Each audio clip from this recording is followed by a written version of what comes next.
Hello, my friends. Thank you very much for subscribing to our channel. There is a regular pentagon, and its area is 1. By connecting all its diagonals, we get the second regular pentagon in the middle. By repeating this operation, we get another regular pentagon. What is the area of the last regular pentagon? Why not give a try, and we will come back soon.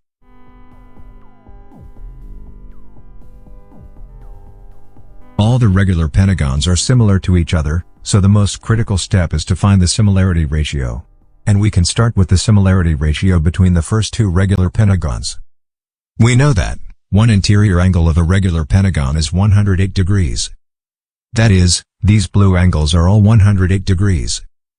Any diagonal and two adjacent sides can enclose an isosceles triangle. One base angle of this isosceles triangle is 180 minus 108 divided by 2, which equals 36 degrees.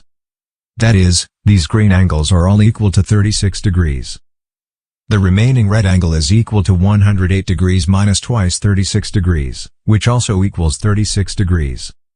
So this small triangle is an isosceles triangle with the vertex angle of 36 degrees and the base angles of 72 degrees. This slightly larger one is also an isosceles triangle with the vertex angle of 36 degrees and the base angles of 72 degrees. They are therefore similar to each other. We denote the base of the smaller triangle as A, and its leg, which is also the base of the larger triangle, as B. Then the leg of the larger triangle is A plus B.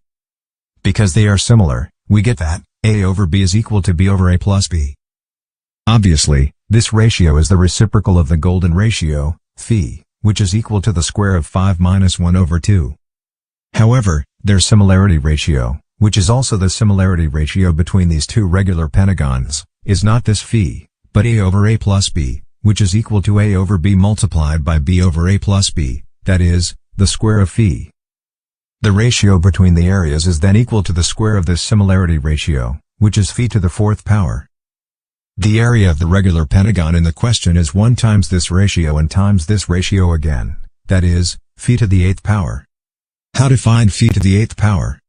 Of course, a step-by-step calculation indeed works. But if we remember the relationship between the Fibonacci sequence and the golden ratio, which we actually discussed in a previous video, we can easily find a simpler way. Let's recall this relationship between the Fibonacci sequence and the golden ratio. The term fm plus 1 of the Fibonacci sequence, minus the reciprocal of phi times the term fm, is equal to minus phi to the mth power.